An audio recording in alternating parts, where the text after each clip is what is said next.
월세가 밀리기 시작한 그달부터 제 하루는 낮보다 밤이 더 길었습니다. 쫓겨난다는 말을 직접 들은 것도 아닌데 사람은 먼저 알게 됩니다. 이 집이 더 이상 내 편이 아닐 수도 있다는 걸요. 집주인 전화 한 통에도 심장이 철렁 내려앉고 현관문 앞에 붙을지 모르는 종이 한 장이 하루 종일 사람을 불안하게 만듭니다. 가난도 서러운데 나이 들어 겪는 가난은 더 조용하고 더 깊었습니다. 아프다는 말도 쉽게 못하고 자식에게 기대고 싶지 않아 괜찮은 척 웃어 보이지만 속으로는 늘 같은 걱정을 삼켰습니다. 이번 달 월세는 어떻게 하지? 다음 달도 버틸 수 있을까? 혹시 이 집에서 나가라고 하면 나는 어디로 가야 하지? 그때 저는 알았습니다. 사람을 가장 먼저 무너뜨리는 건 통장에 찍힌 잔고보다 내일도 이불을 펼 수 있을지 모른다는 두려움이라는 걸요. 혼자 버티던 그 월세방에서 저는 매일 조금씩 작아졌습니다. 비가 오면 벽지 젖는 소리가 신경 쓰였고 겨울이 오면 창문 틈으로 들어오는 찬바람이 뼛속까지 시렸습니다. 장판이 들떠도 싱크대 문짝이 떨어져도 보일러가 말을 안 들어도 그저 참고 살았습니다. 고칠 돈이 없었으니까요. 젊었을 때는 그래도 버틸 수 있었습니다. 몸이 힘들면 이를 악물고 일하면 됐고 오늘 모자라면 내일 더 움직이면 된다고 믿었습니다. 하지만 쉰을 넘기고 몸 여기저기에서 통증이 시작되니 예전 같은 버팀목은 점점 사라졌습니다. 일은 줄어드는데 나가는 돈은 줄지 않았습니다.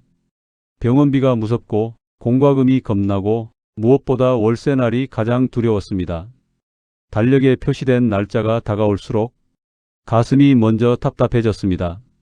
통장을 열어봐도 한숨만 나오고 휴대전화 벨소리가 울릴 때마다 혹시 집주인일까 겁이 났습니다.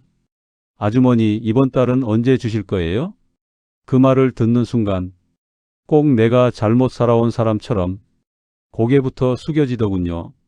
사실 저는 복지라는 말을 멀리했던 사람입니다. 도움을 받는다는 건 왠지 내 힘으로 못 살아냈다는 뜻 같았고 수급자라는 말은 괜히 남의 시선부터 떠오르게 했습니다. 그래서 더 모른 척했고 더 참고 버티려 했습니다. 하지만 버틴다고 해결되는 건 아니었습니다. 밥은 한 끼 줄일 수 있어도 잘 곳은 포기할 수 없으니까요. 그러던 어느 날 동네 행정복지센터에서 기초생활수급자 주거급여 이야기를 듣게 됐습니다. 처음에는 반신반의했습니다. 나라에서 월세를 도와준다고요?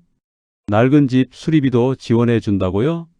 솔직히 저는 그런 건 나와 상관없는 줄 알았습니다.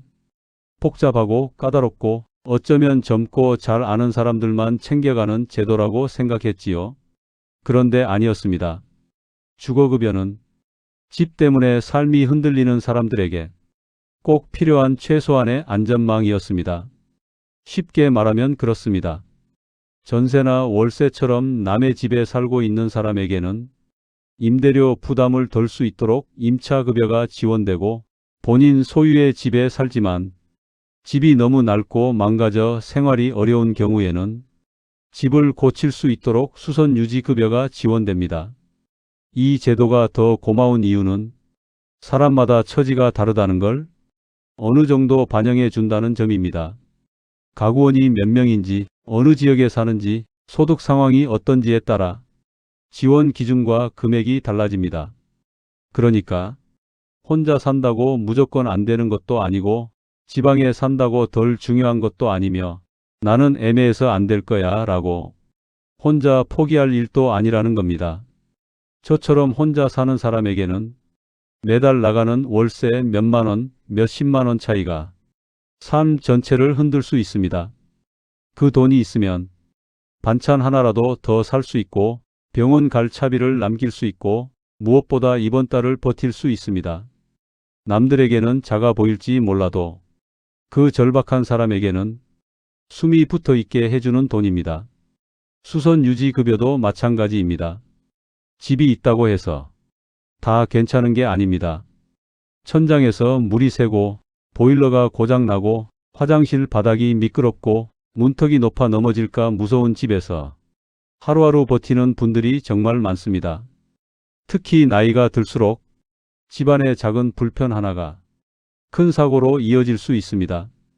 그런데도 많은 분들이 그냥 참고 살자, 이 나이에 뭘 고치냐 하며 자신을 뒤로 미룹니다.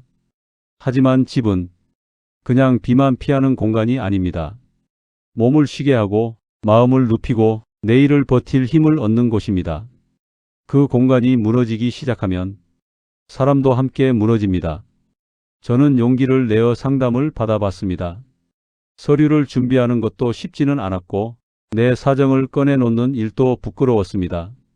하지만 막상 문을 두드리고 나니 생각보다 따뜻했습니다. 담당자는 제 형편을 듣고 어떤 지원이 가능한지 차분히 설명해 줬습니다. 그 순간 이상하게 눈물이 났습니다. 큰 돈을 받게 돼서가 아니었습니다.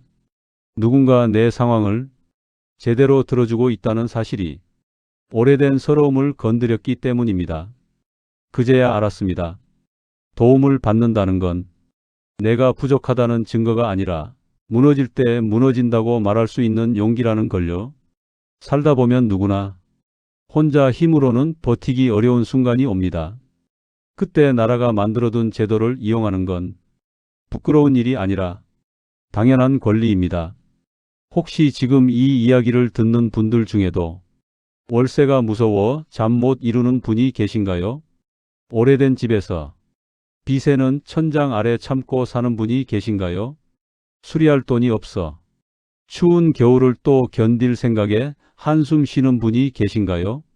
그렇다면 제발 혼자 끝까지 버티지만은 마세요. 기초생활수급자 주거급여는 단순히 돈 몇 푼을 주는 제도가 아닙니다. 당신은 오늘 쫓겨나지 않아도 됩니다. 당신은 이 집에서 조금 더 안전하게 살아도 됩니다. 그 말을 제도라는 방식으로 전해주는 지원입니다. 사람은 불안이 조금만 줄어들어도 다시 살아갈 힘을 냅니다.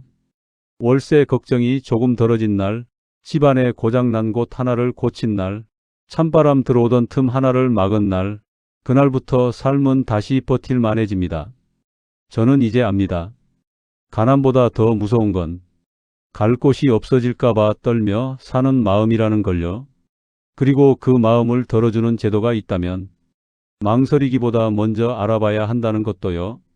혹시 지금 나는 해당이 안 될 거야. 괜히 갔다가 창피만 당하는 거 아니야. 이런 생각을 하고 계신다면 그 마음부터 조금 내려놓으셨으면 좋겠습니다. 직접 확인하기 전까지는 모르는 일입니다. 가까운 행정복지센터에 문의해 보시고 내 상황에 맞는 지원이 있는지 꼭 알아보세요. 삶이 힘들수록 사람은 더 조용해집니다. 하지만 조용히 무너지고만 있어서는 안 됩니다. 도움이 필요할 때 도움을 청하는 것, 지킬 수 있는 권리를 지키는 것, 그것도 살아내는 힘입니다. 집은 단순한 벽과 지붕이 아닙니다. 지친 하루를 눕히는 자리이고 불안한 마음을 달래는 자리이며 내일도 다시 살아보자고 스스로를 다독이는 자리입니다. 그러니 그 집을 지키기 위한 도움은 사치가 아니라 생존입니다. 오늘 이 이야기가 누군가에게는 그냥 정보가 아니라 무너지는 삶을 붙잡는 작은 손길이 되었으면 좋겠습니다. 쫓겨날까 두려운 밤을 견디고 있는 누군가에게, 혼자 버티던 월세방에서 울고 있는 누군가에게 이 제도가 다시 숨 쉴 틈이 되어주기를 바랍니다. 그리고 꼭 기억해 주세요. 당신이 어려운 것이지 당신이 잘못된 것은 아닙니다. 지금 필요한 건 자책이 아니라 확인입니다. 망설임이 아니라 한 걸음입니다. 어쩌면 그 한 걸음이 무너질 것 같던 오늘을 지키고 버틸 수 없을 것 같던 내일을 다시 살아가게 해줄지도 모릅니다.